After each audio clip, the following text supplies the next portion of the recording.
हर हर महादेव। भगवान शिव और पार्वती की आप पर हमेशा कृपा बनी रहे। आपका दिन शुभ हो। इस अध्याय में आप सुनेंगे कर्क संक्रांति और सिंह संक्रांति पर किए जाने वाले कृत्य। इसे सुनने के लिए हमसे अंत तक जुड़े रहें। यदि आपने हमारे पहले के अध्यायों को अभी तक नहीं देखा है तो पहले जाकर उन अध्यायों को देखें। यदि आप हमारे चैनल पर नए हैं तो हमारे चैनल को आज ही सब्सक्राइब करें ताकि भगवान शिव की आप पर हमेशा कृपा बनी रहे। तो बोलो हर हर महादेव। आइए शुरू करते हैं 27वां अध्याय। भगवान शिव बोले, श्रावण मास में कर्क संक्रांति तथा सिंह संक्रांति आने पर उस समय जो कृत्य होता है उसे भी मैं आपसे कहता हूँ। कर्क संक्रांति तथा सिंह संक्रांति के बीच की अवधि में सभी नदियाँ रजस्वला रहती हैं, अतः समुद्रगामिनी नदियों को छोड़कर उन सभी में स्नान नहीं करना चाहिए। कुछ ऋषियों ने ये कहा है कि अगस्त्य के उदय पर्यंत ही वे राजस्वला रहती हैं। जब तक दक्षिण दिशा के आभूषण स्वरूप अगस्त्य से उदित नहीं होते तभी तक वे नदियाँ रजस्वला रहती हैं और अल्प जल वाली कही जाती हैं। जो नदियाँ पृथ्वी पर ग्रीष्म ऋतु में सूख जाती हैं और वर्षा काल में जब तक 10 दिन न बीत जाएं तब तक उसमें स्नान नहीं करना चाहिए। जिन नदियों की गति स्वतः 8000 धनुष यानी 32,000 हाथ तक नहीं हो जाती तब तक वह नदी शब्द की संज्ञा वाली नहीं होती, अपितु वह गर्त यानी गड्ढा कही जाती है। कर्क संक्रांति के प्रारंभ में 3 दिन तक महानदियाँ रजस्वला रहती हैं। वे स्त्रियों की भांति चौथे दिन शुद्ध हो जाती हैं। हे मुने, अब मैं महानदियों को बताऊंगा, आप सावधान होकर सुनिए। गोदावरी, भीमरथी, तुंगभद्रा, वेनिका, तापी, पयोष्णी, ये 6 नदियाँ विंध्य के दक्षिण में कही गई हैं। भागीरथी, नर्मदा, यमुना, सरस्वती, विशोका, वित्सता, ये 6 नदियाँ विंध्य के उत्तर में भी हैं। ये 12 महानदियाँ देव ऋषि क्षेत्र से उत्पन्न हुई हैं। हे मुने, देविका, कावेरी, वंजरा, कृष्णा, ये महानदियाँ कर्क संक्रमण के प्रारंभ में 1 दिन तक रजस्वला रहती हैं। गौतमी नामक नदी कर्क संक्रमण के होने पर 3 दिनों तक रजस्वला रहती हैं। चंद्रभागा, सती, सिंधु, सरयू, नर्मदा, गंगा, यमुना, प्लक्ष ज्वाला, सरस्वती, ये जो नंद संज्ञा वाली नदियाँ हैं वे रजोदोष से युक्त नहीं होती। शोण, सिंधु, हिरण्य, कोकिल, आहित, घरघर, शतद्रु, ये 7 नद पवित्र कहे गए हैं।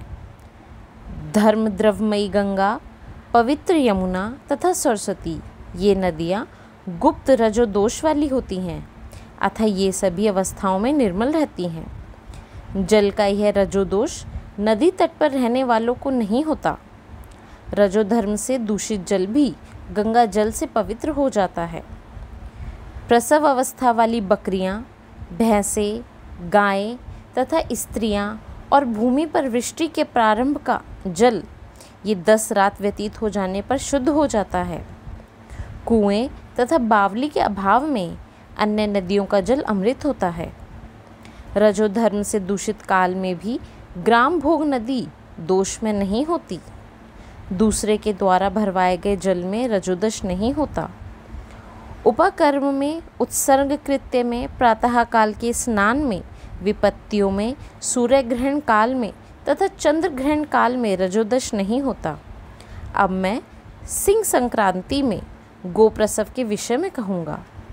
सिंह राशि में सूर्य के संकरण होने पर यदि गोप्रसव होता है तो जिसकी गो प्रसव करती है उसकी मृत्यु 6 महीनों में अवश्य हो जाती है, इसमें कोई संदेह नहीं। मैं उसकी शांति बताऊंगा जिससे सुख प्राप्त होता है। प्रसव करने वाली उस गाय को उसी क्षण ब्राह्मण को दे देना चाहिए।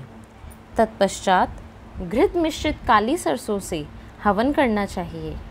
इसके बाद व्राह्यतियों से घृत में सिक्त तिलों की 1008 आहुतियाँ डालनी चाहिए। उपवास रखकर विप्र को प्रयत्नपूर्वक दक्षिणा देनी चाहिए। सिंह राशि में सूर्य के प्रवेश करने पर जब गोष्ठ में गो प्रसव होता है तब कोई अनिष्ट अवश्य होता है, अतः उसकी शांति के लिए शांति कर्म अनुष्ठान करना चाहिए।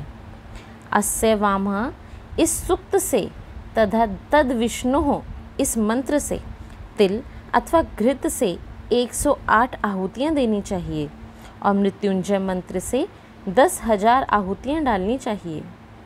तत्पश्चात श्री सूक्त से अथवा शांति सूक्त से स्नान करना चाहिए। इस प्रकार किए गए विधान से कभी भी भय नहीं होता।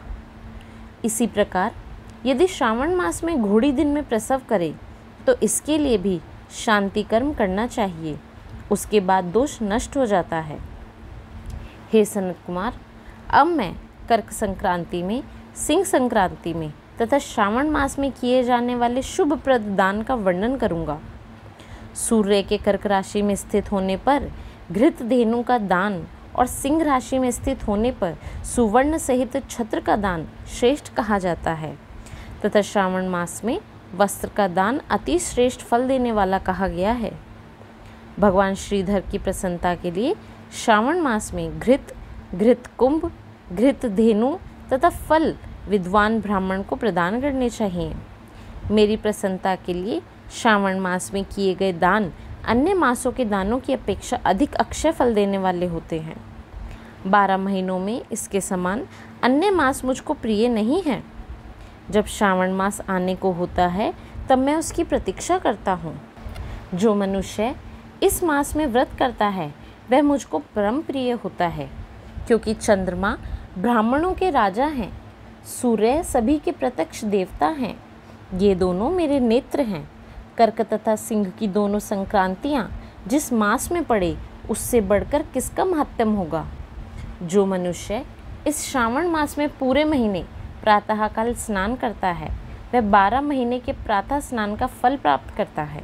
यदि मनुष्य श्रावण मास में प्रातः स्नान नहीं करता तो 12 मास में उसका किया हुआ स्नान निष्फल हो जाता है। हे महादेव, हे दया सिंधु, मैं श्रावण मास में उषा काल में प्रातः स्नान करूँगा। हे प्रभु, मुझे विघ्न रहित कीजिए। प्रातः स्नान करके शिवजी की विधिवत पूजा करके श्रावण मास की सत्कथा का प्रतिदिन भक्तिपूर्वक श्रवण करना चाहिए। बुद्धिमान मनुष्य को चाहिए कि इस प्रकार इस मास को व्यतीत करें। अन्य मासों की प्रवृत्ति पूर्णमासी की प्रतिपदा से होती है, किंतु इस मास की प्रवृत्ति अमावस्या की प्रतिपदा से होती है। श्रावण मास की कथा के महात्म्य का वर्णन भला कौन कर सकता है। इस मास में व्रत, स्नान, कथा श्रवण आदि से जो 7 प्रकार की वंध्य स्त्री होती है वह भी सुंदर पुत्र प्राप्त करती है। विद्या चाहने वाला विद्या प्राप्त करता है, बल की कामना करने वाले को बल मिल जाता है, रोगी आरोग्य प्राप्त कर लेता है, बंधन में पड़ा हुआ व्यक्ति बंधन से छूट जाता है, धन की अभिलाषी धन की प्राप्ति कर लेता है, धर्म के प्रति मनुष्य का अनुराग हो जाता है और भार्य की कामना करने वाला उत्तम भार्य को प्राप्त करता है। हे मानद, अधिक कहने से क्या प्रयोजन।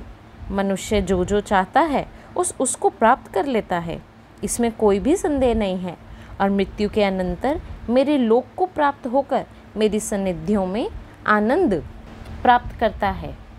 कथा श्रवण के अनंतर वस्त्र, आभूषण आदि से कथावाचक की विधिवत पूजा करनी चाहिए। जिसने वाचक को संतुष्ट कर दिया उसने मानो मुझ शिव को संतुष्ट कर दिया। श्रावण मास का महात्म्य सुनकर जो वाचक की पूजा नहीं करता, यमराज उसके कानों को छेदते हैं, वह दूसरे जन्म में बहरा होता है। अतः सामर्थ्य के अनुसार वाचक की पूजा करनी चाहिए। जो मनुष्य उत्तम भक्ति के साथ इस श्रावण मास महात्म्य का पाठ करता है अथवा श्रवण करता है अथवा दूसरों को सुनाता है, उसका अनंत पुण्य होता है। हर हर महादेव। ओम नमः शिवाय। ये अध्याय यहीं समाप्त होता है। आगे के अध्याय सुनने के लिए हमारे चैनल से जुड़े रहे व हमारे चैनल को आज ही सब्सक्राइब व लाइक करना ना भूलें। भगवान शिव की कृपा आप पर हमेशा बनी रहे। तब तक के लिए धन्यवाद।